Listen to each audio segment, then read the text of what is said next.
Air India विमान हादसे में बोइंग का 787 ड्रीमलाइनर शामिल था। ये पहला मौका नहीं है जब बोइंग के विमान क्रैश हुए हैं। हादसों के मामले में बोइंग विमानों का इतिहास दागदार रहा है।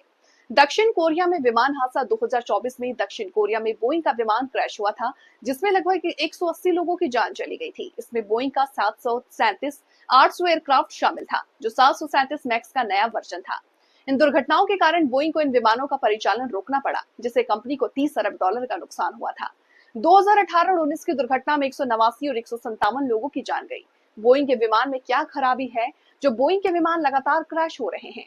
जहां से पता चला कि मैन्यूवरिंग कैरेक्टरीज ऑर्गेनाइजेशन सिस्टम ने मैनुअली लैंडिंग का निर्भरता कम कर दी, लेकिन पायलटों को इसके बारे में सही तरीके से ब्रीफ नहीं किया। 2018 और 19 में 346 यात्री क्रू मेंबर्स की जान चली गई। इस हादसे के बाद इस विमान का संचालन रोक दिया गया था। बाद में इसे अपडेट करके बोइंग 737 से 800 के नाम से परिचालन लाया गया।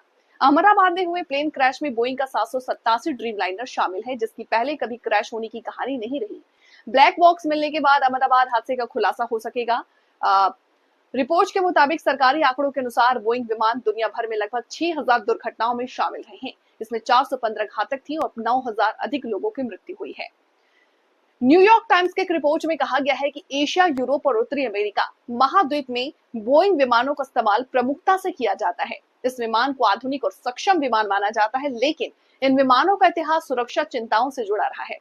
लिथियम आयन बैटरी में आग लगने की घटनाएं 2013 में लिथियम आयन बैटरी में आग लगने की घटनाओं के बाद ड्रीमलाइनर की पूरी ग्लोबल फ्लीट को रोक दिया गया। इसमें बोस्टन में पार्क किए गए जापान एयरलाइंस के गेट में लाना आग लगना और जापान के एक और मिड एयर इमरजेंसी शामिल था।